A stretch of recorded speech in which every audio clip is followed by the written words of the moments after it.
কি হয়া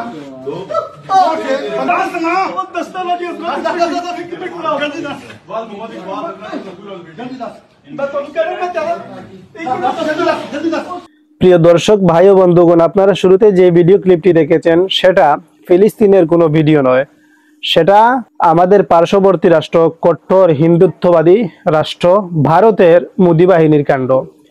এই ভিডিওটি কি আসলে বিশ্ব মানবতার চোখে পড়ে না?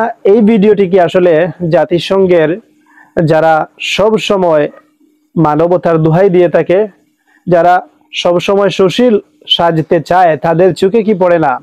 না, এইগুলো আসলে তাদের চোখে পড়বে না। এটি হচ্ছে খুবই দুঃখজনক মর্মান্তিক একটি ঘটনা।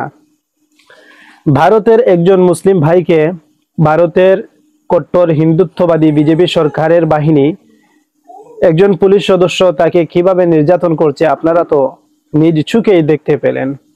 এই ভিডিওটি আপনারা প্রচুর শেয়ার করে ওই সমস্ত মানুষদের চোখে আঙ্গুল দিয়ে দেখিয়ে দিবেন যারা সব সময় সুশীল সাজতে চায়, যারা সব সময় মানবতার দোহাই দিয়ে থাকে, যারা সব সময় মুসলমানদেরকে সন্ত্রাসী বলে আখ্যায়িত করে, যারা সব সময় মুসলমানদেরকে জঙ্গি বলে আখ্যায়িত করে, তাদের চোখে আঙ্গুল দিয়ে দেখিয়ে দিবেন যে আসলে মুসলমানরা কখনো সন্ত্রাস হয় না, মুসলমানরা কখনো জঙ্গি হয় না, মুসলমানরা কখনো মৌলবাদী বলে আপনারা যে গালিটা দেন সেটা হয় না।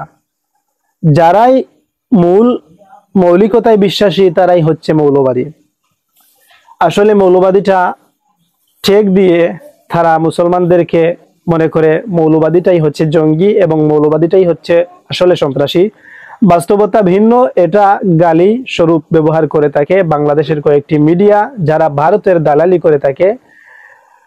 আপনারা এই ভিডিওটি প্রচুর শেয়ার করবেন, শেয়ার করে ওই সমস্ত সুশীলদের চোখে আঙ্গুল দিয়ে দেখিয়ে দিবেন যে মুসলমানরা কখনো সন্ত্রাসী করে না, মুসলমানরা কখনো জঙ্গিবাদী হয় না। জঙ্গিবাদী আসলে ওরা যারা বিনা বিচারে নির্বিচারে মুসলিমদের উপর কিংবা যে কোনো মানুষের উপর নির্যাতন চালায়, তারাই হচ্ছে জঙ্গি, তারাই হচ্ছে সন্ত্রাস।